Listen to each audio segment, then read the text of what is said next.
प्रेम से बोलिए आनंद कंद भगवान की जय। गुरुर ब्रह्मा गुरुर्विष्णु गुरुर्देव महेश्वर गुरुर्साक्षात् परम ब्रह्म तस्मै श्री गुरुवे नमः।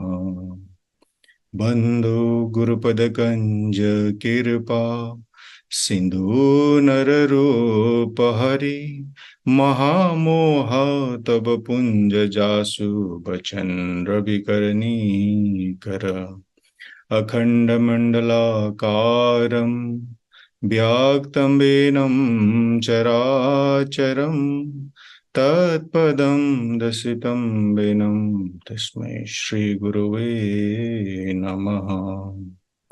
प्रेम से बोलिए श्री सद्गुरुदेव महाराज की जय। आदि शक्ति श्री जगजननी माता जी की जय। परम संत श्री हंस जी महाराज की जय। सभी दिव्य परिवारों की जय। सभी पूजनीय संत महात्माओं की जय। सच्चे गुरु दरबार की जय। आज के इस यूई वीकली सत्संग में देश विदेश से उपस्थित सभी पूजनीय संत महात्मागण, प्रेमीगण एवं जिज्ञासु सभी को स्वागत और मेरा सादर जय श्री सच्चिदानंद। हर एक शुक्रवार की तरह आज भी हम लोग इस जूम के माध्यम से सत्संग श्रवण करने के लिए उपस्थित हुए हैं। हमारे अनुभवी, प्रेमी और संत महात्मा द्वारा सारगर्भित सत्संग विचार श्रवण करने का अवसर मिल रहा है।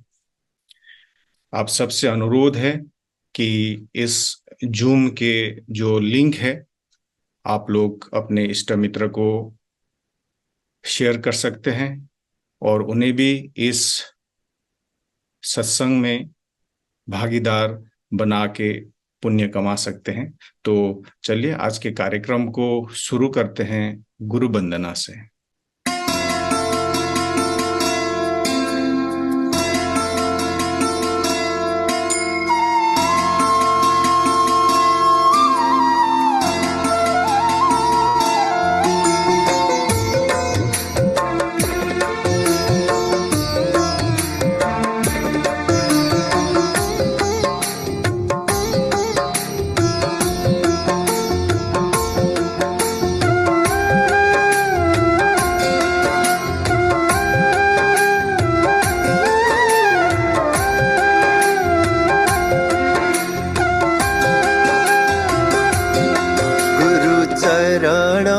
कमला बलिहारी रे प्रभु चरण कमला बलिहारी रे। मेरे मन की दुविधा तारी रे, मेरे मन की दुविधा तारी रे। गुरु चरण कमला बलिहारी रे प्रभु चरण कमला बलिहारी रे।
सबको दीन मारी रे, गुरु चरण कमल बलिहारी रे, प्रभु चरण कमल बलिहारी रे।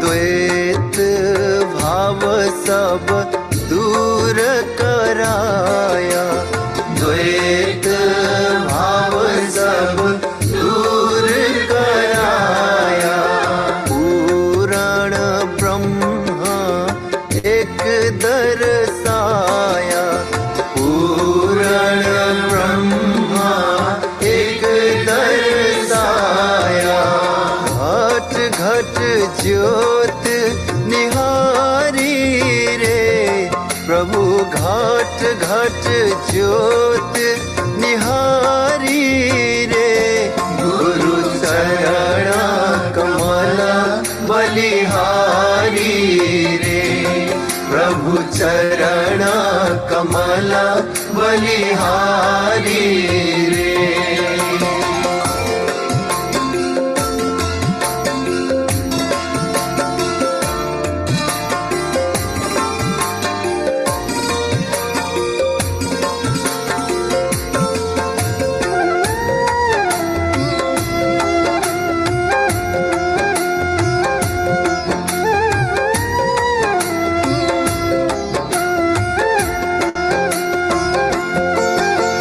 योग युगत गुरु देव बताए, योग युगत गुरु देव बताए, ब्रह्मानंद शांति मन आए, ब्रह्मानंद शांति मन आए, मानुष देह सुधारी रे, प्रभु मानुष देह सुधारी रे, गुरु चरण कमल बलिहारी रे, सद्गुरु चरण कमल बलिहारी रे, मेरे मन की दुविधा टारी रे, मेरे मन की दुविधा टारी रे, गुरु चरण कमल बलिहारी रे, प्रभु चरण कमल बलिहारी रे, गुरु चरण कमल बलिहारी रे। प्रेम से बोलिए आनंद कंद भगवान की जय। आदिशक्ति श्री जगजननी माता जी की जय। अभी आप अति सुंदर गुरु वंदना श्रवण कर रहे थे, जिसको स्वर दिया था हमारे गुरु भाई इंद्र लामीछा ने, जो यूएसए से है, और इस वीडियो को एडिट किया था हमारे सुयज्ञ राय भाई, जो इजराइल से हैं। उन दोनों को बहुत बहुत धन्यवाद। अभी सत्संग होगा। सत्संग के लिए मैं आपको ले चलता हूँ जयगांव, डुअर्स, भारत। हमारे गुरु भाई बिक्की मोहाली को मैं अनुरोध करता हूं अपना सत्संग विचार हमारे समक्ष रखने के लिए। प्रेम से बोलिए सदगुरुदेव महाराज की जय। आदिशक्ति जगत जननी माता जी की जय। परम श्रद्धेय श्री विभू जी महाराज की जय। सभी दिव्य महान विभूतियों की जय। परम इष्ट देव श्री सदगुरुदेव महाराज श्री के पावन श्री चरण कमल में अपने आप को पूर्ण रूप से समर्पित करते हुए संपूर्ण संत महात्माओं के श्री चरणों में सादर प्रणाम। और आज के इस साप्ताहिक सत्संग में विभिन्न विभिन्न स्थानों से, विश्व के कोने कोने से जुड़े हुए सभी अति आदरणीय प्रेमी सज्जनों, जिज्ञासु वर्ग समुदाय, आप सभी को मेरे आंतरिक हृदय से सप्रेम सादर जय श्री सच्चिदानंद। काफी देर से हम लोग सुंदर सुंदर भजनों का हम लोग आनंद प्राप्त कर रहे थे और हमारे अति आदरणीय गुरु भैया श्री आकाश जी के आज्ञा अनुसार मैं भी आप सभी के समक्ष में सत्संग के कुछ विचारों को लेकर के उपस्थित हुआ हूं। आशा करता हूं आप सभी सार शब्दों को ग्रहण करेंगे और असार शब्दों को मेरे लिए छोड़ देंगे। हम अति सौभाग्यशाली हैं कि इस तरह से जूम के माध्यम से भी हम लोग जुड़ करके देश के विदेश के कोने कोने से एक साथ जुड़ करके भजनों का आनंद प्राप्त कर रहे हैं और साथ ही साथ अनुभवी वक्ताओं, पूजनीय संत महात्माओं के द्वारा भी हम लोग सार्वजनिक सत्संग प्रवचनों को प्राप्त करते हैं। अभी का जो समय चल रहा है या युग कहें हम लोग, तो यह युग कलयुग कहा गया है और कलयुग के लिए तुलसीदास जी ने भी क्या कहा कि कलिमल ग्रसे धर्म सब लुप्त भये सदग्रंथ, दम्भिन जन निज मति कल्पी करे प्रकट किए उपंथ। यानी कि इस कलयुग के कारण से इस कलयुग ने क्या किया है, कलिमल ग्रस से कलयुग ने ग्रास कर लिया है, यानी कि उसको ग्रहण कर लिया है। क्या को कलिमल ग्रसे धर्म शब्द लुप्त भये सदग्रंथ, जितने भी शब्द थे वो सारे लुप्त हो गए। ये इस प्रकार से कलयुग के विषय में व्याख्या करते तुलसीदास जी। और दम्भिन जन निजमति कल्पी करे, यानी कि जो अभिमानी लोग होते हैं, जो जिसको हम कहेंगे ज्ञान का जिनको अनुभूति नहीं हुआ है, वो अपने द्वारा अपने मत के कारण से, अपने मत से वो लोग क्या करते हैं, प्रकट किए बहुपंथ, बहुत सारे पंथों को वो लोग प्रकट करते हैं कि हमारा ईश्वर बड़ा है, उसका ईश्वर बड़ा है, वो गुरु सर्वश्रेष्ठ है, ये गुरु सर्वश्रेष्ठ है। इस प्रकार से ये कलयुग में इस तरह से है। अब कलयुग में फिर विवेकशील प्राणी भी, हम लोग आप लोग काफी विवेकशील प्राणी हैं, पढ़े लिखे प्राणी हैं हम लोग सभी कोई। हम लोग अपने विवेक का इस्तेमाल करते हुए जो सही पंथ है, जो सही रास्ता है, जो सही रास्ते को दिखाने वाले जो सदगुरु होते हैं, उसको पहचान करने की क्षमता हम में है। देखिए आज श्री गुरु महाराज जी अंधविश्वास का तो विरोध कर ही रहे हैं और जो शाश्वत ज्ञान है, जो शाश्वत धर्म है, उसका जो हमें बोध करा रहे हैं। संसार में भगवान के अनेकों नाम है, जैसे कहते हैं कि कोटि नाम संसार में ताते मुक्ति न होए, आदि नाम जो गुप्त जपे बुझे बिरला होए।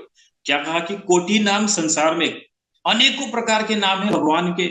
भगवान बार बार नित्य और निमित्त इस प्रकार से अवतार लेकर के आते हैं।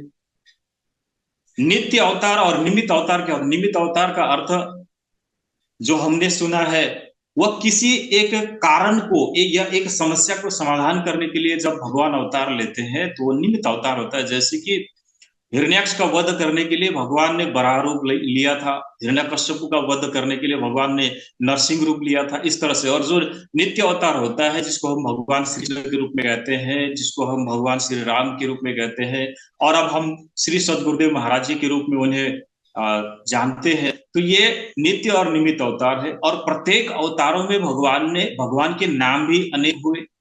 जैसे कि भगवान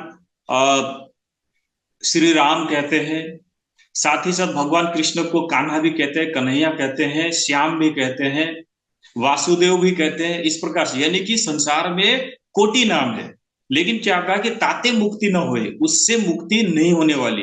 क्यों नहीं होने वाली? क्योंकि ये जो नाम है ये संसारिक लोगों ने दिया हुआ नाम है।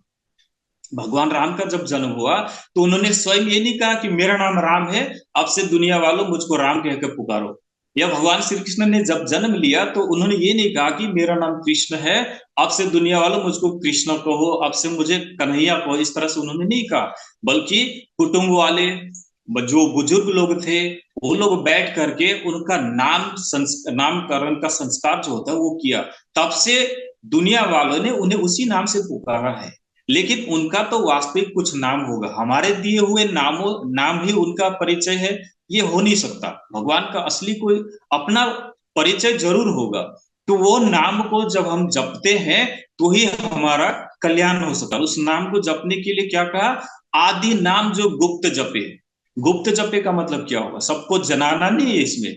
जैसे कि आज अनेकों लोग भगवान के नाम को हम लोग जपते हैं, इस प्रकार से कहते हैं। और कैसे जपते हैं, तो कोई आवाज निकाल करके बोलते हैं और कहते हैं कि हमने भगवान का नाम जप लिया। जैसे कहते हैं हमने मंत्र को जप लिया। कैसा मंत्र जप लिया, तो कोई कहता है ओम नमो भगवते वासुदेवाय, या ओम नमः शिवाय, या ओम भूर्भुवस्सुः तत्सवितुर्वरेण्यम, इस प्रकार से गायत्री मंत्र का जाप करते हैं।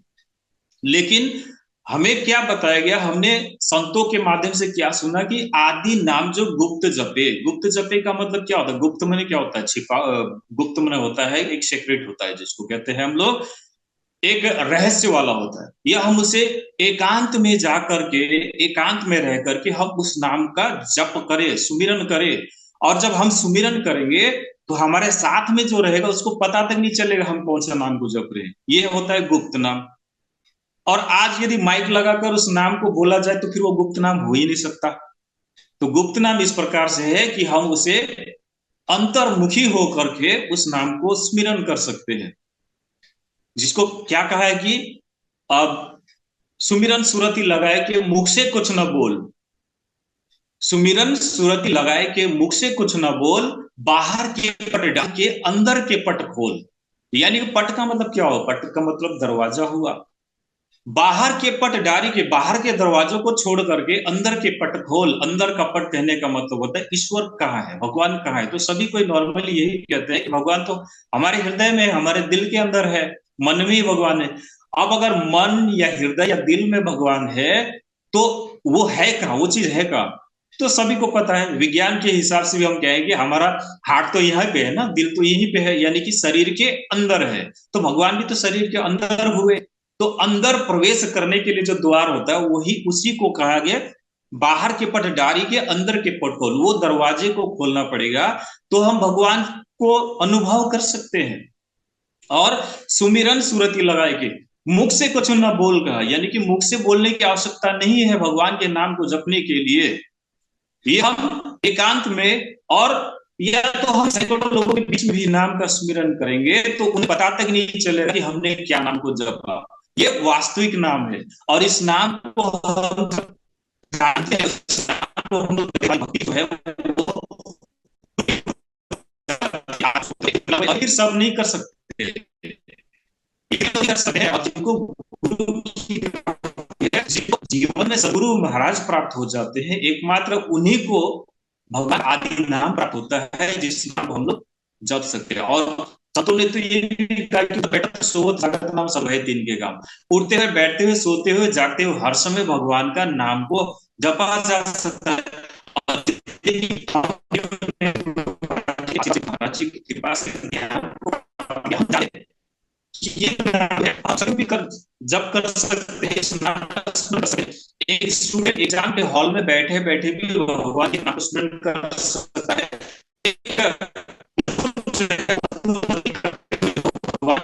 कर सकता है भगवान के नाम को वो जाप कर सकता है। क्योंकि उसको जापने के लिए ये जो मुंह है ये हिलाने की आवश्यकता, ये होंठ को हिलाने की आवश्यकता नहीं है। ये गुप्त नाम है। तो इसे हम लोग सब कुछ करते हुए हम उस नाम को जप कर सकते हैं। इसीलिए कहा था उठत बैठत सोवत जागत नाम सद भय तीन के काम। तो ऐसा पवित्र नाम को, ऐसे पावन नाम पर इतना आसान ये नाम को जपना है। जैसे कि जो मंत्र दिए गए हैं उन मंत्रों को हम लोग लगातार नहीं जप कर सकते। और भगवान कहते हैं कि मेरे नाम का स्मरण कैसे करना है, लगातार करना है, कंटिन्यू करना है। भगवान कृष्ण अर्जुन को कहते हैं कि मेरे नाम का स्मरण तू निरंतर कर। तो अर्जुन ये कहते कि निरंतर आपके नाम का स्मरण कैसे हो सकता है। अभी मैं युद्ध के मैदान में हूं और युद्ध के मैदान में मुझे शत्रु पर प्रहार भी करना है और अपने आप को बचाना भी है। ऐसे में आपकी भक्ति में कैसे कर सकता हूं, आपके नाम का मैं जाप कैसे कर सकता हूं। तो भगवान कहते हैं कि जो बाहरी जो भक्ति के नियम है उस नियम को अगर तू करेगा तो फिर युद्ध नहीं कर सकता और अपने आप को बचा भी नहीं सकता। लेकिन जो असली भक्ति है, जो वास्तविक भक्ति है, वह मैं आज तुमको प्रदान कर रहा हूं। और वो जो भक्ति है उसको तुम युद्ध करते हुए, शत्रु पर प्रहार करते हुए और अपने आप को बचाते हुए वो भक्ति तू कर सकता है, इस प्रकार से भगवान कहते हैं। और अर्जुन को उस नाम का बोध कराते हैं, तो अर्जुन के नाम का स्मरण करते हुए युद्ध भी करता है, अपने आप को बचाता भी और भक्ति भी हो जाती है। तो उसी ज्ञान को आज गुरु महाराज जी की कृपा से हम सभी को प्राप्त हुआ है। और इस ज्ञान को हम लोगों ने जब प्राप्त किया है तो इसका हम लोग ध्यान सुमिरन अवश्य करना चाहिए और गुरु महाराज जी के बताए हुए मार्ग पर अवश्य चलना चाहिए। जैसे गुरु महाराज जी बार बार ये कहते हैं कि एक शिष्य के जीवन में चार चीज बहुत जरूरी है: सेवा, सत्संग, भजन और दर्शन। हमें सेवा करना है तन मन धन के साथ में। जब हम आरती भी गाते तो तन मन धन सब अर्पण गुरु चरणन कीजिए बोलते हैं, यानी कि तन मन और धन इनको गुरु के चरणों में अर्पण कीजिए, गुरु चरणन कीजिए, इस प्रकार से। तो ये हो गया एक प्रकार से तन मन धन से सेवा हमने कर लिया। अब सत्संग, बिना बिना सत्संग के तो हमारे अंदर में जिज्ञासा उत्पन्न ही नहीं हो सकता। और आज बहुत कोई ये कहते हैं कि हम तो ज्ञान को प्राप्त कर लिया, सत्संग की कोई आवश्यकता नहीं है। क्यों आवश्यकता नहीं है? अगर आवश्यकता ही नहीं होती तो फिर संत लोग क्यों गांव गांव गली गली घूमते और सत्संग सुनाते? और स्वयं सदगुरुदेव महाराज जी भी देश के कोने कोने में, विदेशों में जाकर सद्भावना सम्मेलन क्यों करते? क्योंकि उन्होंने तो ज्ञान को रख दिया, अब हमें तो चुपचाप घर बैठ देना चाहिए। लेकिन नहीं, जिस प्रकार बीज रोपण करने के बाद में उसमें जल अवश्य देना चाहिए, जिससे वो अंकुरित होगा और वो पौधा जो है आगे बढ़ेगा और फल फूल उसमें लगेंगे। ठीक इसी प्रकार से ज्ञान प्राप्ति करने के बाद में हमें सत्संग रूपी वर्षा, सत्संग रूपी सिंचाई की आवश्यकता है, जिससे हमारा ज्ञान जो है, हमारा अनुभव और भी आगे बढ़ेगा। तो सेवा, सत्संग, भजन जो हो गया, ये भजन का अर्थ हुआ हमें जो नाम प्राप्त हुआ उस नाम का ध्यान करना, ये भजन है। और एक जो भजन हम अभी अभी जो गायन हो रहा था, इसको तो एक शब्द के हिसाब से जाए तो इनको कीर्तन कहा जाएगा। और संतों ने हमें क्या समझा, भजन का, भजन जो है वो 3 अक्षरों से मिलकर के बना है। 3 अक्षरों से, वो है भ, ज और न। भ से भीतर, ज से जपना, न से निरंतर, यानी कि हमें निरंतर भगवान के नाम का स्मरण करना, ये होता है भजन। तो भजन भी करना है और दर्शन भी करना है श्री गुरु महाराज जी का। और जो एक होता है साकार रूप और एक होता है निराकार रूप। निराकार रूप को तो हम अपने अंदर ही उसको अनुभव करना है। और साकार रूप भगवान श्री गुरु महाराज जी दिव्य परिवार समय समय पर विभिन्न स्थानों में जाते हैं साकार रूप से, उस साकार रूप का भी दर्शन करना है। और ये हम सभी के लिए भी सौभाग्य की बात है, हम भारतवासियों के लिए, हम सिलीगुड़ी वालों के लिए, हम उत्तर पूर्वांचल वालों के लिए। अब हमारा जो 31 दिसंबर और 1 जनवरी को पूरे दिव्य परिवार का हमको दर्शन प्राप्त होगा, यह साकार का दर्शन हुआ। इन चारों में से कोई एक भी अगर कमजोर हो जाए तो वो डामाडोल होने लगता है। जैसे कि एक चारपाई होता है, चारपाई में 4 पांव होते हैं, उनमें से अगर एक पांव भी खराब हो जाए या एक पांव टूट जाए तो चारपाई ठीक से बैठ नहीं पाएगा, उस पर हम लोग बैठ भी नहीं पाएंगे, हम उस पर सो भी नहीं पाएंगे। इसीलिए उसके चारों पांव जो है वो ठीक होना होगा। ठीक इसी प्रकार से हम जो शिष्य हैं गुरु महाराज जी के, तो गुरु महाराज जी के जो 4 चीजें बताई गई है, उन 4 चीजों को एकदम समर्पण भाव के साथ में हमको उसको पालन करना है, तभी गुरु महाराज जी की हम पर भी असीम कृपा बनी रहेगी। ये समर्पण भाव होता क्या है? अपने आप को पूरी तरह से गुरु महाराज जी के चरणों में अर्पण कर देना। अर्थात जैसे हम कहीं पर सवारी में जाते हैं, जब हम यात्रा में जाते हैं तो उस समय हम क्या करते हैं, बस में बैठ जाते हैं या ट्रेन में बैठ जाते हैं, उसके बाद में सीट में बैठने के बाद में मोबाइल निकालते हैं और उसमें ईयरफोन लगा करके हम आंखें बंद करके सो जाते हैं, या फिर हम लोग वहां पर क्या करते हैं, म्यूजिक सुनने लग जाते हैं। अब ड्राइवर हमें कहाँ ले जाएगा? जहां पर हमको जाना है वहीं पर हमको ले जाएगा। लेकिन क्या कभी हम जो सवारी होते हैं हम वो जब चढ़ते तो क्या हमने कभी वो ड्राइवर का चेहरा को देखा, या उस ड्राइवर का हमने पहले पूछा कि आपका नाम क्या है, आपका एज क्या है, आप कहाँ के हो? कभी भी नहीं पूछा। हमने देखा था कि वो गाड़ी चलाने वाला दिखा कैसे, फिर भी हम लोग उस हम यानी अपना जीवन को समर्पित या कहीं पर गिरा है ना, कुछ भी हो सकता है हमारे साथ में, लेकिन अब हमें उसकी चिंता नहीं होती है, हम पूरे समर्पित हो जाते हैं, आंखें बंद करके म्यूजिक सुनने लग जाते हैं। इसको कहते हैं समर्पण भाव। ठीक इसी तरह से हमको भी अपने गुरु महाराज जी के प्रति प्रेम से बोलिए आनंद कंद भगवान की जय। हमारे बिकी भाई का नेटवर्क इशू होने के कारण डिस्कनेक्ट हो गया है। बिकी भाई को बहुत बहुत धन्यवाद, अपना अमूल्य समय निकाल के हम सबके साथ अपना अनुभव साझा करने के लिए। चलिए आज के कार्यक्रम को और आगे बढ़ाते हैं। एक छोटी सी भजन होगी। भजन के लिए मैं आपको ले चलता हूँ हिमाचल प्रदेश। हमारे गुरु बहन दीक्षा जी को मैं अनुरोध करता हूँ अपना सुंदर भजन प्रस्तुत करने के लिए। प्रेम से बोली सतगुरुदेव महाराज की जय। परम आराध्य जगत जननी श्री माता जी की जय।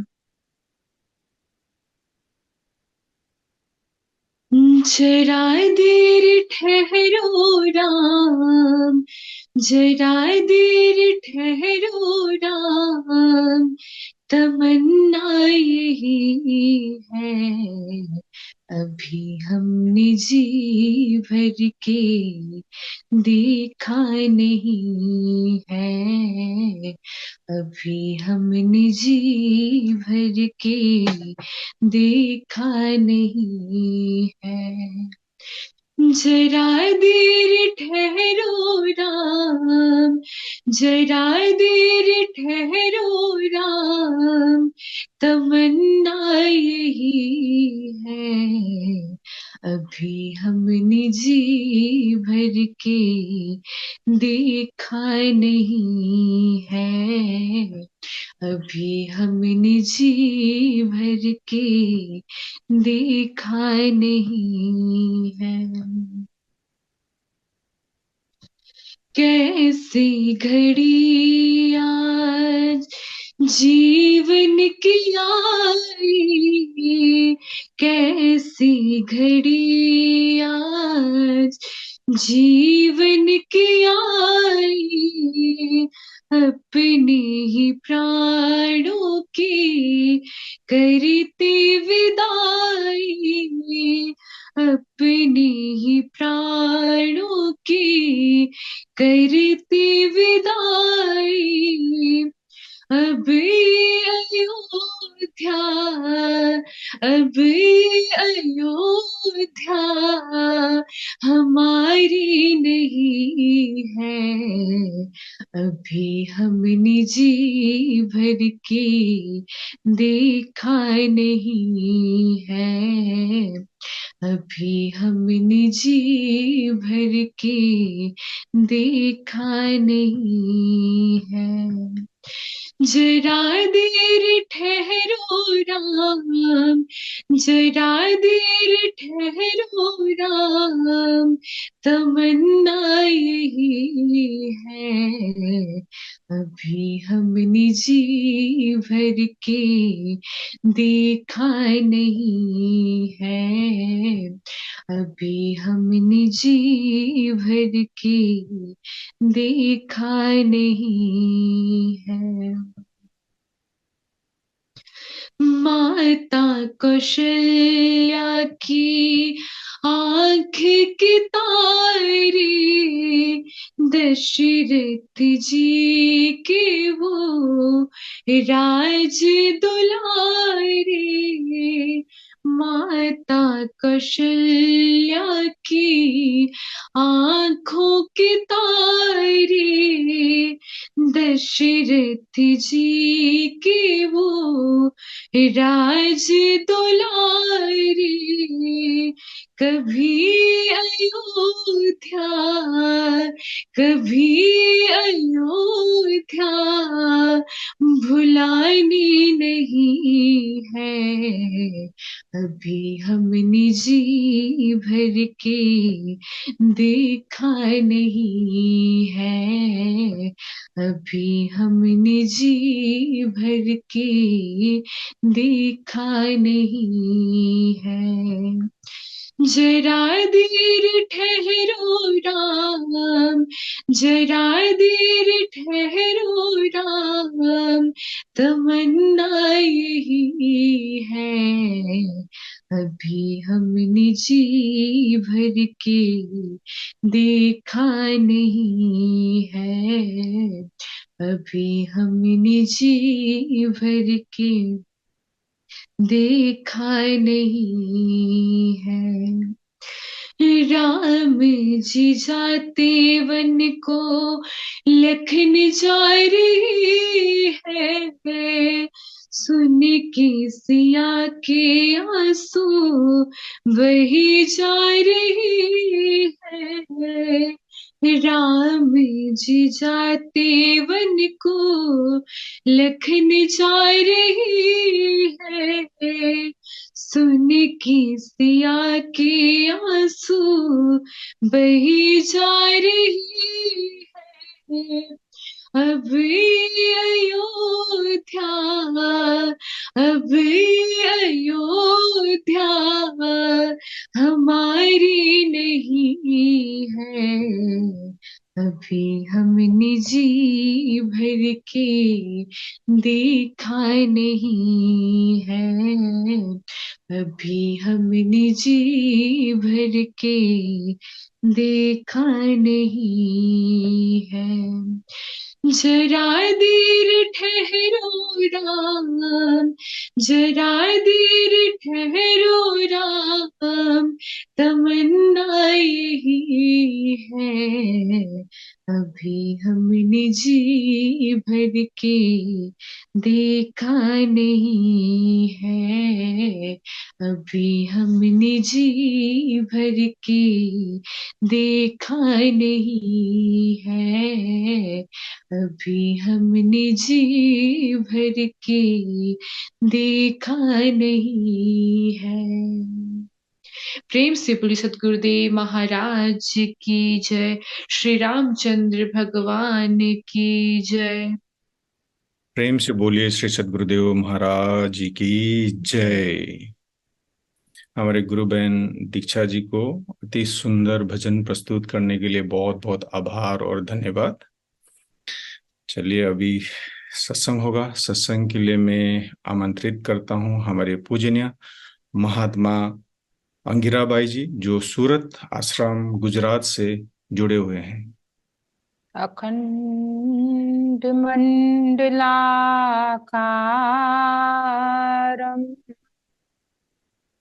व्याप्तं येन चराचरं तत्पदं दर्शितं येन तस्मै श्री गुरुवे नमः। वन्दे बोधमयं नित्यं गुरुः शङ्कररूपिणं यमाश्रितो हि वक्रोऽपि चन्द्रः सर्वत्र वन्दते। मैं अपराधी जन्म का, मेरे नख शिख भरा विकार, तुम दाता दुख भंजना, मेरी करो संभाल। बोली श्री सद्गुरुदेव महाराज की जय। आदरणीय प्रेमी सज्जनों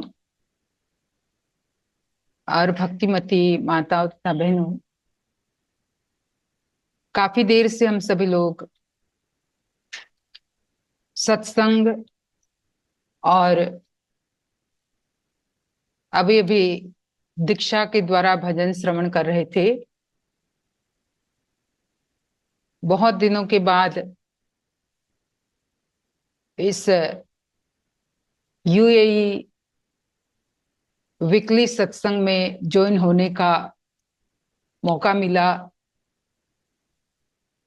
श्री गुरु महाराज जी की कृपा से हमारे यहाँ गुजरात में श्री गुरु महाराज जी का कार्यक्रम बहुत ही सुंदर शानदार हुआ, जिसमें श्री गुरु महाराज जी और दिव्य परिवार के दर्शन और प्रवचन से लाभ प्राप्त किए लोगों ने। और उसी में अभी कुछ दिन हम व्यस्त थे। गुरु महाराज जी एक भक्त को कहाँ कैसा श्रेय देना चाहते हैं, ये वो ही जानते हैं, क्योंकि वो हर भक्त के भाव को, हर भक्त के विश्वास को, हर भक्त के समर्पण को जानते हैं। और यहाँ गुजरात में भावनगर में प्रोग्राम था, तो शुरू में ही गुरु महाराज जी ने इसी से शुरुआत किया, क्योंकि उस शहर का नाम ही भावनगर था। तो गुरु महाराज जी कहने लगे कि भाई जिस नगर का नाम ही भावनगर हो, तो यहाँ भगवान को भी भाव ही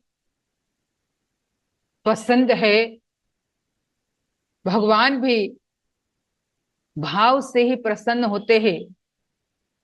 और तब गुरु महाराज जी ने यही माँ आदि शक्ति जगत जननी श्री माता जी के उस भजन की लाइन को दोहराया कि भाव का भूखा हूं मैं और भाव ही एक सार है, और भाव से मुझको भजे तो भाव से बेड़ा पार है। कहने का मतलब कि भक्त के भाव को केवल भगवान पहचान सकते हैं, केवल उनके इष्ट देव पहचान सकते हैं। हम अपने उस भाव को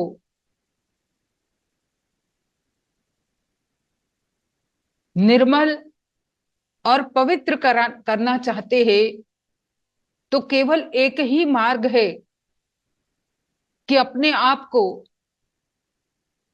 हर तरह से उनको ये हवाले कर दो। क्योंकि कहा भी है, मेहंदी रंग लाती है पत्थर पे घिस जाने के बाद, भक्त नाम पाता है भक्ति में मिट जाने के बाद। बहुत बार हम इस बात का एग्जाम्पल सुनते हैं कि जिसमें ये कहा जाता है कि एक बीज जब अपने आप को मिट्टी में पूरी तरह से मिला देता है, तब जाकर के उसमें से अंकुर निकलता है, और तब जाकर के वही अंकुर निकलने के बाद वो पौधे का रूप लेता है, जहां से हमें फूल फल सब कुछ प्राप्त होता है। इसी तरह से हम अगर मेहंदी के पत्ते को देखें, तो मेहंदी के जो पान होते हैं, मेहंदी के जो लीव्स होते हैं, होते तो वो हरे हैं, लेकिन उसमें वो लाल रंग उसमें से हम तभी प्राप्त कर सकते हैं जब वो मेहंदी के पान, मेहंदी के लीव्स खुद को रगड़ते हुए पूरी तरह से अपना शेप बदल देता है, और तब जाकर के उसमें से हम लाल रंग को प्राप्त कर सकते हैं। इसी तरह से भक्ति के मार्ग पर भी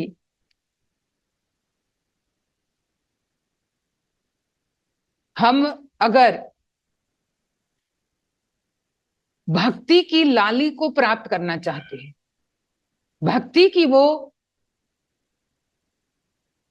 लालिमा जिससे ये कहा जाता है कि भाई लगन तुमसे लगा बैठे, जो होगा देखा जाएगा, तुम्हें अपना बना बैठे, जो होगा देखा जाएगा। जहां पूरी तरह से भक्ति की लाली एक भक्त के जीवन में आ जाती है, जहां हमेशा ये कहते हैं कि लाली मेरे लाल की जित देखू तित लाल, लाली देखन मैं चली मैं भी हो गई लाल, कि खुद भी व्यक्ति लाल हो जाता है। अब जैसे काजल की कोठरी में हम जाए तो न चाहते हुए भी काजल का काला रंग लगेगा ही लगेगा। इसी तरह से अगर हम लाली के उस प्रदेश में अपने आप को पूरी तरह से भक्ति के लाल रंग में, प्रेम के लाल रंग में, अपने इष्ट के प्रेम के, अपने प्रभु के प्रेम के लाल रंग में रंगना चाहते हैं, तो हमें भी खुद को मिटाना होगा। यहां ये कहा कि मिटा दे अपनी हस्ती को अगर कुछ मर्तबा चाहे, कि पूरी तरह से अपने आप को मिटाना पड़ेगा। अब मिटाने का अर्थ ये नहीं है कि हम जैसे संसार के लिए, ऐसे संसार के लिए भी तो लोग मिटते ही है, क्योंकि बिना मिटे तो कोई हमें अपना मानेगा ही नहीं। वहां स्वार्थ के कारण अनेक तरह से लोग अपना स्वार्थ पूरा करने के लिए कई तरह से उसे मिटना पड़ता है, लोग मिटते भी है। लेकिन सदगुरु महाराज के चरण कमलों में भक्ति में मिटना, कि जहां हम अपने अहंकार को मिटा दे, जहां हम अपने काम क्रोध को मिटा दे, जहां हम अपने अंदर जो अनेक प्रकार के राग द्वेष भरे हुए हैं उसको मिटा दे। अगर यही मिट गया तो अपने आप मन पवित्र हो जाएगा। अगर ये मिटता है, क्योंकि यही तो नहीं मिट पा रहा है हमारा। सबसे पहले अहंकार की हम बात ले, काम क्रोध की बात ले, कहाँ मिटता है? अपने ईगो के चलते कई बार हम श्री विभू जी महाराज के प्रवचन में यही बात तो सुनते हैं कि अपने ईगो के चलते व्यक्ति भंडारे की लाइन में लगता है, अगर भूल से ही कि इधर उधर हो गया तो वही तो हमारा ईगो है कि भाई इसने मुझे इस तरह से पीछे क्यों कर दिया, या ये मेरे से आगे कैसे हो गया, ये मेरे से इसने मुझे कैसे धक्का मार दिया। ये हमारा ईगो ही तो हमें हर्ट करता है। लेकिन ये जब नहीं हो तो हमारे अंदर अपने आप ब्रदरहुड भी आ जाता है, हमारे अंदर अपने आप सद्भावना आ जाती है, हमारे अंदर अपने आप सॉफ्टनेस आ जाती है। अभी किसी ने मुझे प्रश्न किया कि हम ज्यादा मेडिटेट करने लग जाते हैं तो फिर इतना ज्यादा हम सॉफ्ट हो जाते हैं, औरों के लिए भी हम सॉफ्ट हो जाते हैं, और सोसाइटी में भी हम इतने ज्यादा सॉफ्ट हो जाते हैं तो हम कुछ किसी को कह नहीं पाते। तो ये जो हमारी सॉफ्टनेस है, ध्यान करने के बाद की जो सॉफ्टनेस है, वहां हमारा ब्रदरहुड छलकता है, वहां हमारी सद्भावना छलकती है, वहां हमारा लॉस नहीं होता। पर जहां पर हम भौतिक जगत में कुछ पाने के लिए स्वार्थ के कारण जब सॉफ्ट होते हैं तो वो हमारा नुकसानदायी होता है। तो मैं यही बता रही थी उनको कि ये सॉफ्टनेस आपको कभी नुकसान नहीं करेगी। इस सॉफ्टनेस से तो तुम्हें जीवन में हर कार्य तुम्हारा सरल और सीधा हो जाएगा। वहां आपको एक दूसरे के प्रति आत्मा से आत्मा को टच किया जाएगा, जिससे तो कहा कि वहां हम एक दूसरे के आत्मा से आत्मा को छूते हैं, जहां हमें उस आत्मा के अंदर भी वही आत्मा नजर आने लगती है जिसको हमने मेडिटेट करके, जिसको हमने ध्यान करके अपने अंदर देखा। क्योंकि ध्यान के द्वारा आत्मा का मूल नेचर, आत्मा का जो मूल स्वरूप है, उसका जो मूल स्वभाव है, वो हमारी नजर में आता है अंदर की दृष्टि से।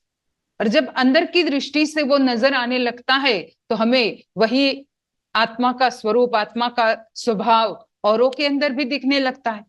वहां हमें कोई स्वार्थ के कारण हम एक दूसरे से सॉफ्ट हुए, ये नहीं होता है। वहां हमें ये नहीं कि भाई इसको अगर मैं अच्छे से सॉफ्टनेस इसके साथ रखूंगा, हम मेरा बिहेवियर अच्छा रहेगा इसके साथ, तो मुझे ये दे देगा, मुझसे मेरा ये काम हो जाएगा। वहां हमारा वैसा कोई स्वार्थ नहीं होता। तो ये जो है हमारा नुकसान नहीं, लेकिन हमारे जीवन में उन्नति ही उन्नति करता है। पर उसके लिए हमें मेडिटेट करना होगा पूरी तरह से। उसके लिए हमें ध्यान करना होगा, और यही ध्यान का मार्ग ही हमारे ईगो को, हमारे काम क्रोध को धीरे धीरे मिटाना शुरू कर देता है। धीरे धीरे हम अपने क्रोध को कंट्रोल कर सकते हैं। धीरे धीरे हम अपने अहंकार को हर जगह आगे नहीं लाते। नहीं तो कहीं कितनी जगह ऐसे देखा जाता है, हम सबसे पहले अपने अहंकार को ही आगे लाना शुरू कर देते। हम अपने क्रोध को अपने वश में नहीं कर सकते। जैसे ही कुछ आया हम इतने ज्यादा तिलमिला उठते हैं कि अपने आपे में नहीं रहते, और उसमें फिर ऐसा कुछ बोल देते हैं, ऐसा कुछ हमसे हो जाता है कि बाद में वो हमें ही हर्ट करता रहता है, वो बाद में हमें ही रिग्रेट करना पड़ता है उसके पीछे। तो संत ज्ञानी हमें इन चीजों को मिटाने की बात करते हैं कि भाई तू अपने आप को इस तरह से मिटा दे, और ये सब तू अपने गुरु महाराज जी के चरण कमलों में चढ़ा दे। यही असल में चढ़ाना है। और हम चढ़ाते हैं, एक गुलाब का फूल चढ़ाया, हम सोचते हम बहुत बड़े भगत हो गए। हमने 2 फल चढ़ा दिए, हम सोचते हम 2 बहुत बड़े भगत हो गए। ठीक है, ये तो हमने चढ़ाया, क्योंकि एक भक्त का ये भी कर्तव्य होता है कि अपने गुरु महाराज के चरण कमलों में कभी हम खाली हाथ ना जाए। लेकिन ये चढ़ाने के साथ साथ हमारा जो ये अंदर के हमारे अवगुण है, हमारी जो विकृतियां है, हमारे जो विकार है, ये हम धीरे धीरे चढ़ाना शुरू कर दे। और धीरे धीरे चढ़ाते चढ़ाते एक समय ऐसा जाता है कि पूरी तरह वो मिट जाता है। और यही मिटाना है। ये जब मिट जाता है तो यही तो हमारे जीवन में दाग के रूप में है। जब ये मिट जाता है तो भाई आप पूरी तरह से निर्मल हो गए, पूरी तरह से साफ हो गए। क्योंकि जैसे कहीं पर कोई दाग लग गया, कोई कांच पर, दीवार पर दाग लग गया, हम उसे साफ कर देते हैं। जैसे साफ कर दिया भाई, वो क्लियर हो गया। इसी तरह से ये भी तो हमारे अंदर, हमारे मन में दाग की तरह लगे हुए। यही दाग, इसके लिए ही तो हम कितनी बार कबीर जी के भजन को गाते हैं कि भाई मेरी चुनरी में पड़ गयो दाग पिया, धोवत फिरू दाग नहीं छूटे, ज्ञान का साबुन लादो पिया, मेरी चुनरी में पड़ गयो दाग पिया। वहां ये कहा जाता है गुरु महाराज जी को, अपने इष्ट को, कि हे प्रभु मेरी चुनरी में दाग पड़ गया। यहाँ कौन सी चुनरी? ये मन रूपी चुनरी। इस मन रूपी चुनरी पर जो दाग लगे हुए हैं, इसको हमें धीरे धीरे सत्संग के द्वारा, धीरे धीरे अपने ध्यान के द्वारा, और सबसे महत्वपूर्ण है कि हम सेवा के द्वारा अपने इस दाग को छुड़ाए। धीरे धीरे जैसे जैसे छूटता जाता है सेवा करते हैं हम, वो भी कोई वापस पाने की भावना से नहीं। कई बार हम ये सुनते हैं कि भाई जितना हम गुरु महाराज जी की सेवा करते हैं उससे 10 गुना हमें मिलता है, और हम यही मन में सोच करके कि भाई 10 गुना मिलेगा, और ये भाव रखते हुए अगर सेवा करेंगे तो यहाँ तो हमें कुछ वापस पाने की, जैसे रिटर्न गिफ्ट आजकल बड़ा उसका भी ट्रेड चला हुआ है कि रिटर्न गिफ्ट, किसी को आप गिफ्ट देते हो वो आपको रिटर्न गिफ्ट देंगे। तो हम गुरु महाराज जी को भी अगर कुछ सेवा करते हैं, हम ये सोचते अरे 10 गुना वापस मिलेगा, उसका मतलब हमने 100 रुपये चढ़ाए तो हमें 1000 रुपये तो मिलने वाले ही है। जब यही भाव रखते हुए हमने सेवा की तो वहां निर्मलता कहाँ आई? वहां कोई पवित्र भाव नहीं आया। वहां तो हम और पाने की भावना से, अपनी कामना से, और गीता में तो ये कहा है कि भाई भक्ति तो निष्काम भाव से की जाती, वहां कामना होती ही नहीं। यही तो भगवान श्री कृष्ण कहते हैं कि अनन्यास चिंतयन्तो माम ये जना पर उपासते तेषाम नित्याभियुक्ता नाम योग क्षेम वहाम्यहम्, कि अनन्य भाव से चिंतन करता हुआ योगी।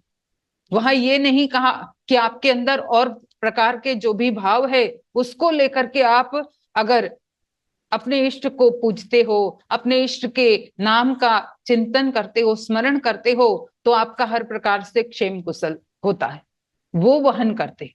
वहां ये कहा कि अनन्य अनन्य भाव से, मतलब और कोई दूसरा भाव हमारे मन में आना ही नहीं चाहिए।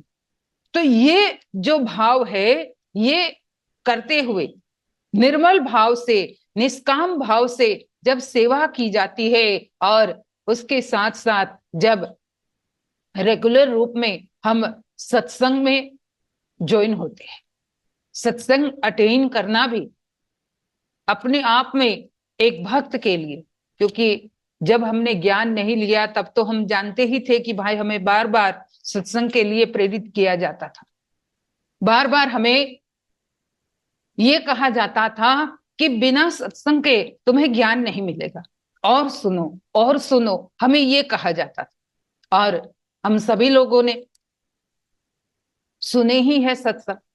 ज्ञान लेने से पहले हम बड़े रेगुलर रूप में संत महात्मा जैसे हमें बताते थे, उस तरह से किसी ने 2 महीना, किसी ने 6 महीना, किसी ने साल भर, तो किसी ने और ज्यादा 4-4, 5-5 साल, कोई 10-10 साल तक सुनते रहे और तब जाकर के ज्ञान लिया। तो तब तो हमें सत्संग के महत्व को बार बार बताया जाता था, पर हमारे ज्ञानी लोग कहते हैं कि ज्ञान लेने के बाद भी सत्संग उतना ही आवश्यक है जितना हमने ज्ञान नहीं लिया था और तब सुन रहे थे।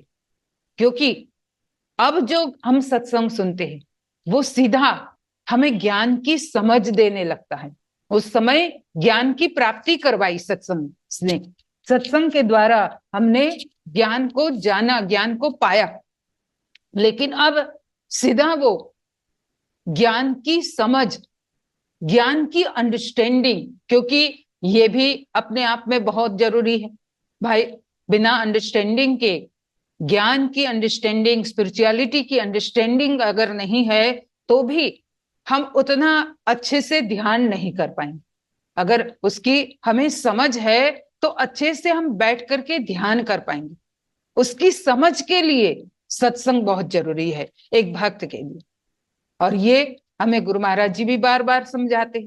गुरु महाराज जी बार बार अपने प्रवचनों में शुरुआत में हमें सत्संग से ही जोड़ने की बात करते हैं, चाहे वो मुद मंगलमय संत समाजों की चौपाई को साथ में लेकर के, चाहे वो मज्जन फल पेखिए तत्काला उसको लेकर के, या चाहे मुक्ता फले किम पक्षिणाम च मिष्ठान पानम किम गर्दबानम, इसको लेकर के एक ही बात हमें बताना चाहते हैं कि सत्संग हमारे जीवन में बहुत जरूरी है। क्योंकि सत्संग से हम अच्छे से ध्यान में बैठ पाएंगे, और ध्यान में बैठे धीरे धीरे हम अपने खुद के सोल के, हमारी आत्मा के नेचर को, आत्मा के स्वरूप को समझना शुरू कर देंगे। और वो जब समझ में आएगा तो जिनके द्वारा ये वस्तु हमें मिली हुई है उनके प्रति हमारा समर्पण पूरा दृढ़ हो जाएगा, उनके प्रति हमारा विश्वास दृढ़ हो जाएगा। और जब विश्वास और समर्पण हमारा उनके प्रति दृढ़ हुआ तो उनके लिए कुछ भी सेवा करना, हमारा भाव वो अंदर से आएगा, वहां कुछ पाने की नहीं, लेकिन अपने आप को उनको चढ़ाने की भावना, चढ़ाने का भाव हमारे अंदर जागृत होने लगेगा। तो इसके लिए ये जो मार्ग हमें मिला हुआ है सत्संग का, और ये के द्वारा तो इतना अच्छा हमें जो ऑनलाइन घर में बैठे बैठे सत्संग मिलता है, बैठे बैठे हमें ये सत्य की समझ गुरु महाराज जी की कृपा से हमें मिलती रहती। अब जब हमें घर में बैठ करके ना कुछ करना, केवल एक बटन दबाना और ये वस्तु मिल रही है, तो हमें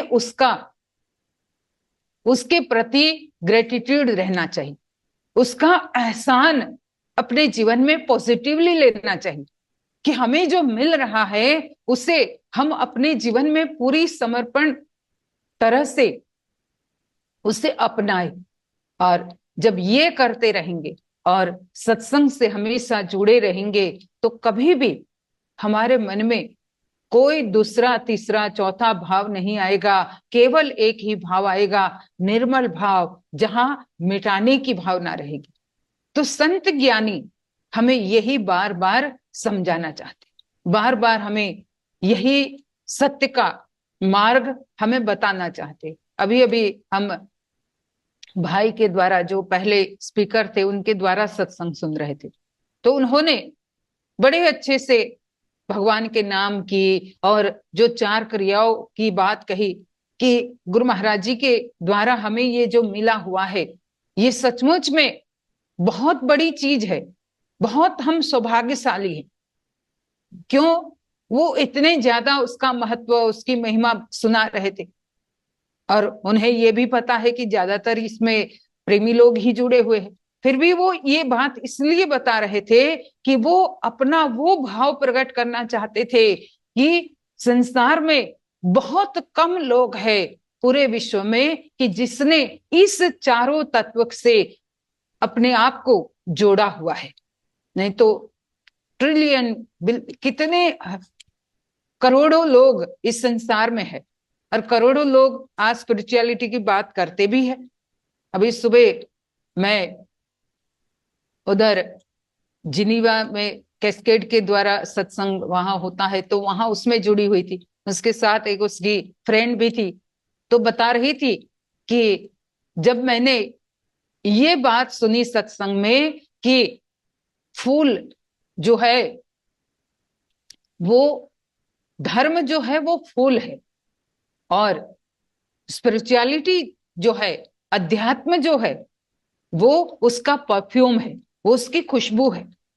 तो कहते हैं कि इस बात से मेरे दिमाग में इतनी जल्दी वो बात स्ट्राइक हुई, और इतनी जल्दी मैं स्पिरिचुअलिटी का महत्व जीवन में समझने लगी कि अब मेरे अंदर ये स्पिरिचुअलिटी को जानना और उसको अनुभव करना ये बहुत ज्यादा आवश्यक हो गया, ऐसा मुझे लगने लगा है। कहती है कि जब वैशाख के वो अब महाराज जी के जन्मदिन में आई थी पहली बार, ने जब से मैं इंडिया में आई और सत्संग सुना और गुरु महाराज जी के सानिध्य में 3 दिन रहने का मुझे मौका मिला, और उसके बाद से मैं कभी अभी तक आज तक मैं कभी सैड नहीं हुई, कभी मैं उदास नहीं हुई। नहीं तो यंग लड़की है, अभी केवल 18-20 साल की है, तो कई प्रकार के पढ़ने में, जॉब में, अनेक प्रकार के इधर उधर के टेंशन, इधर उधर का स्ट्रेस आता है। लेकिन वो कहती है कि जब से सितंबर से लेकर के अभी तक मेरे मन में किसी भी प्रकार का कोई उदासीपना, कोई सैडनेस नहीं आई। मैं तब से हर परिस्थिति में, हर सिचुएशन में खुशी रहती हूँ। तो ये जो है, यही तो परिवर्तन है सत्संग। सत्संग के द्वारा ही ये संभव हो सकता है। जब व्यक्ति सत्संग को, स्पिरिचुअलिटी को पूरी तरह से समझने लगता है कि स्पिरिचुअलिटी वो परफ्यूम है, स्पिरिचुअलिटी वो फ्रेग्रेंस है कि जिस फ्रेग्रेंस को पाने के बाद फिर हम उसकी सर्वव्यापकता को समझने लगते हैं, उसके ओमनीप्रेजेंट तत्व को समझने लगते हैं। रिलीजन अपने आप में फूल है, पर उसकी बाउंड्री होती है, पर फ्रेग्रेंस जो है वो सर्वव्यापक है। तो ये सर्वव्यापक तत्व को, इसका नेचर, इसके स्वरूप को समझने के लिए ही अंतरात्मा में ध्यान करने की जरूरत होती है। हम भक्तों को ध्यान के द्वारा ही हम गुरु महाराज जी के साथ ज्यादा जुड़ सकते हैं। गुरु महाराज जी के साथ हमारा लिंक पूरा का पूरा अंदरूनी जुड़ता है, और ये जब होने लगता है तब फिर उनके प्रति समर्पण, उनके प्रति मिटना, उनका हर प्रकार से उनके दर्शन, और वो हमारे जीवन में एक ऐसा अहम रोल होने लगता है कि जिससे हर तरह से हम उनको समर्पित हो जाते हैं। और अभी कुछ दिन से हम भी जैसे 5-6 दिन, हफ्ता भर हमें ये मौका मिला, 3 दिन यहाँ पर माता जी आए, 3-4 दिन यहाँ रुके, फिर उनके साथ हम भावनगर गए प्रोग्राम में, तो वहां भी 2-3 दिन साथ में रहने का मौका मिला। तो एक जो हफ्ते भर का एक ऐसा डोज मिल गया, हफ्ते भर का एक ऐसा एनर्जी ड्रिंक मिल गया कि जिससे अब जब भी जैसे आंख खोलते हैं आंख बंद करते स्वप्न जैसा लगता है कि अभी भी वही उसी माहौल में हम हैं। ये तभी संभव होता है कि जब हम उनसे अंदरूनी जुड़े हुए रहते हैं। नहीं तो भाई करोड़ों लोग उनको देखते हैं, करोड़ों लोग उनके संपर्क में आते हैं, करोड़ों लोग यूट्यूब में आता है सत्संग तो देखते ही होंगे, लेकिन हमारा जो उनके साथ लिंक जुड़ा हुआ है एक भक्त का, वो अंदरूनी जुड़ा हुआ है, और वो है उस आत्मा के स्वरूप को और उसके नेचर को, उसके स्वभाव को समझने के कारण। और वही हमें ध्यान के द्वारा करने की जरूरत है। और इसीलिए बार बार जब हम ध्यान करेंगे, बार बार हम थोड़ा नियम से, भले थोड़ी देर बैठे, ये मैं हमेशा कहती हूँ, जरूरी नहीं है आपको 2-2, 3-3 घंटा बैठना, थोड़ी देर बैठो पर नियम से बैठो। अगर हम नियम रखेंगे ध्यान का तो फिर सत्संग भी अच्छा लगने लगेगा, फिर सेवा भी अपने आप होने लगेगी। तो ये चीजें हमें अपने जीवन में करनी है। बाकी वो भाई बता रहा था जो 4 पाए ये भक्ति के है, उनका नेटवर्क फिर गड़बड़ हो गया उसके बाद, तो नहीं वो अपना आगे का जो भाव था वो एक्सप्रेस नहीं कर पाए, पर वो कहना वही चाहते थे कि अब ये जो हम भक्तों को ये 4 उसके पाए मिले हुए, 4 जो लेग्स मिले हुए हैं, उन 4 लेग्स को हमेशा हम एक जैसा, उसमें कोई ऊपर कोई नीचे, कोई छोटा कोई बड़ा, ये नहीं होना चाहिए। जहां कोई एक आध छोटा बड़ा हुआ तो भाई जैसे चेयर के 4 पैर में से एक छोटा हुआ तो कहाँ आप स्थिरता से बैठ पाओगे, आप तो डगमग डगमग होते रहो। अगर छोटा भी नहीं हुआ, थोड़ा हिल भी रहा है, तब भी हम डगमग हो सकते हैं। तो हमें ये चारों पाया हमारे स्थिर और एक साइज के होने चाहिए, और एक साइज के होने के लिए ही हमें ये हर शुक्रवार को इस तरह से, देखो कितना ये अच्छा है, गुरु महाराज जी की कृपा है, और उसके साथ साथ हमारे आकाश भाई, हमारे परेश भाई, उनकी ये मेहनत है कि कुछ भी हो जाए, कैसा भी हो, वो हर शुक्रवार को अपना जो फर्ज है, अपनी जो रिस्पॉन्सिबिलिटी है, उसको पूरी तरह से निभा रहे। इतने साल हो गए, ये मेरे ख्याल से 19 से शुरू कर दिया है, 2019, जब कोरोना भी स्टार्ट नहीं हुआ था उससे पहले ये स्टार्ट हुआ है इनका, 18 या 19 से। तो ये जो उनका तब से इसमें कंसिस्टेंसी है एक जैसी, कभी भी उसमें रुकावट नहीं, कभी भी कुछ ऐसा नहीं कि भाई ये हुआ है तो नहीं करेंगे, ये है तो नहीं होगा। वो अपनी कंसिस्टेंसी रखते हुए, क्या उनको अपना काम नहीं होगा, उनके अपने कोई घर के हर प्रकार के भाई व्यक्ति को सबको ही होते ही तो है, नहीं होगा, लेकिन वो इसलिए कि गुरु महाराज जी ने जब आदेश दिया है, गुरु महाराज जी की जब कृपा है, और हमें इस तरह से औरों तक पहुंचने का, औरों तक ये सत्संग से जुड़ करके उन तक पहुंचने का मौका मिल रहा है, तो हमें इस कार्य को पूरी तरह से प्रचार में आगे बढ़ने के लिए करना चाहिए। तो हमें भी भाई अपना थोड़ा सहयोग देना चाहिए कि कम से कम हम ज्वाइन तो हो जाए, हम और कुछ ना करें, अपना इंटरनेट न, हम अपना कोई जूम का कोई हमें कुछ भरना नहीं है, कुछ नहीं है, क्या कुछ भरना पड़ता है हमें, उनको तो उसका भी भाई भरना ही पड़ रहा है, सब कुछ करना पड़ रहा है, हमें और कुछ नहीं करना है।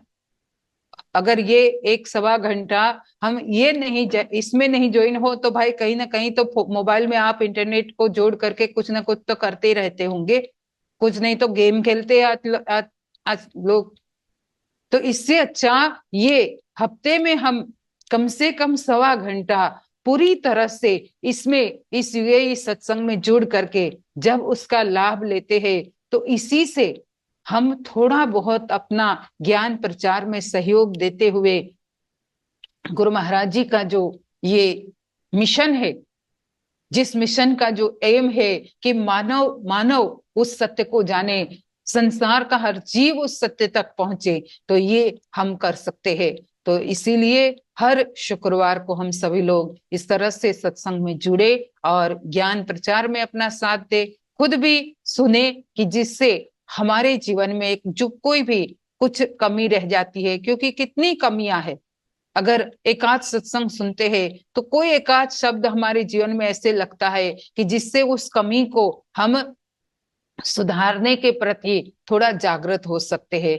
तो मैं यही कहूंगी कि हम सभी लोग हर शुक्रवार को जुड़ करके सत्संग से लाभ प्राप्त करें। बाकी आज भी सभी लोग जुड़े हुए हैं और सभी ने शांति से सत्संग सुना, बहुत बहुत धन्यवाद। यहाँ हमारी दीक्षा बहन जी, उसने बहुत सुंदर प्रभु राम का भजन सुना, और ऐसे जैसे अभी वो गा रही थी कि जरा देर ठहरो राम, अभी जी भर के देखा नहीं है। तो हमारा भी वही हाल था, जब मालिक लोग जा रहे थे तो वो जब सुना रही थी तो हमारा भी, मेरे मन में वही चल रहा था कि वही हाल था, और मेरे से तो रहा ही नहीं गया। तो मैंने माता जी को कह भी दिया कि इतने दिन ऐसे बीत गए, अब पूरा सुना हो जाएगा।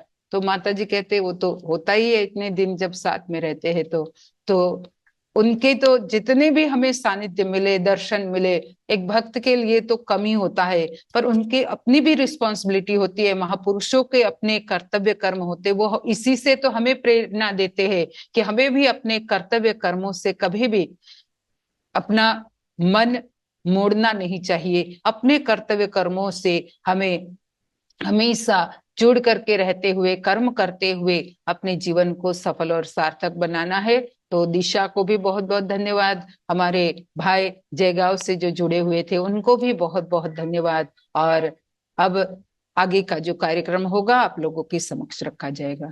बोलिए श्री सद्गुरुदेव महाराज की जय। आदि शक्ति जगत जननी श्री माता जी की जय। प्रेम से बोलिए श्री सद्गुरुदेव महाराज की जय।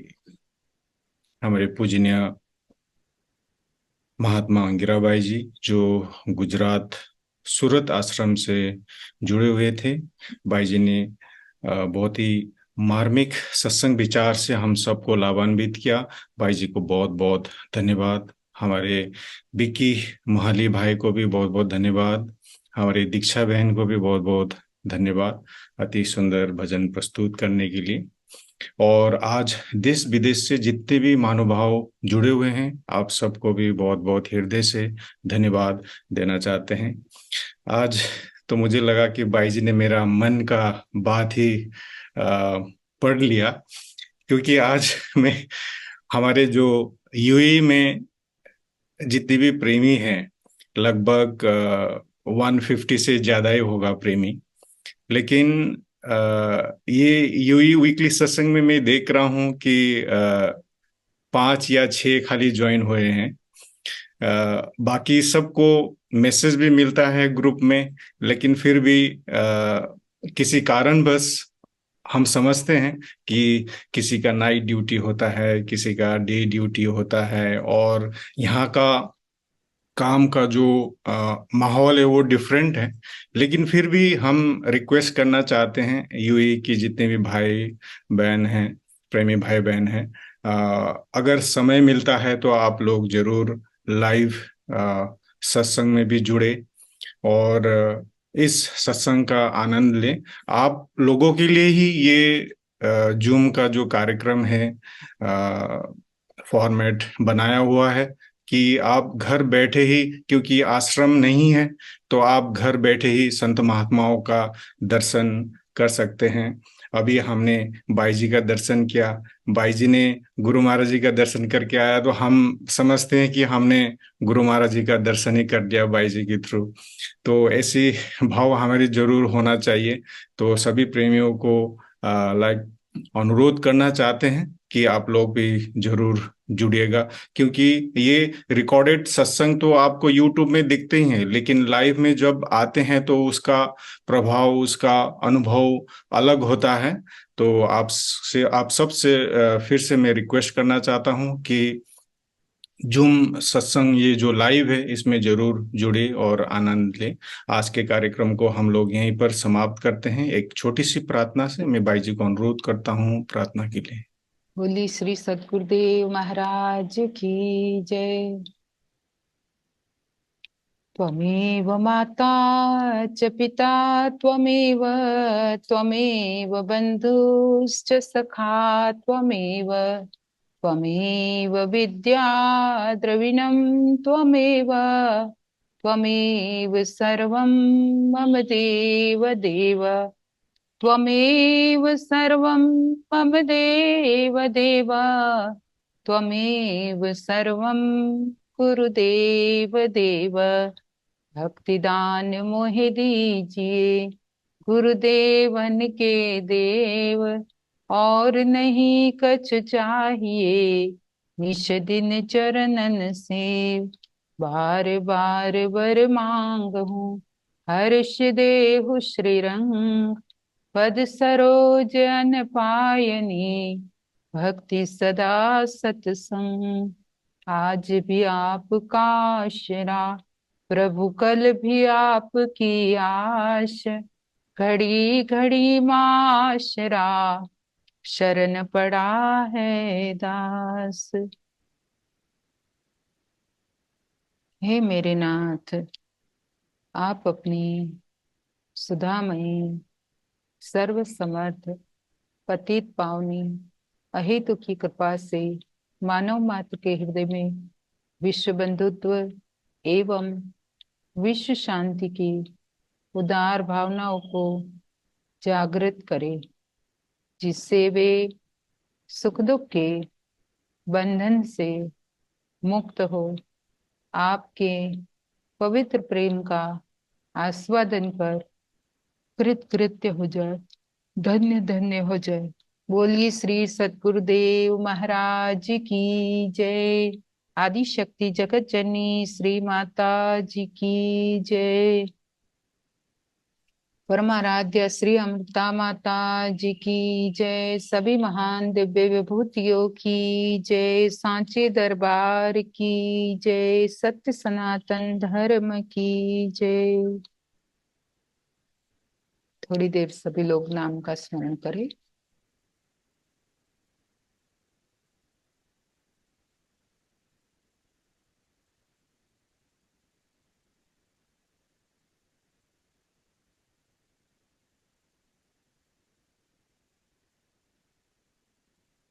बोली सच्चिदानंद भगवान की जय।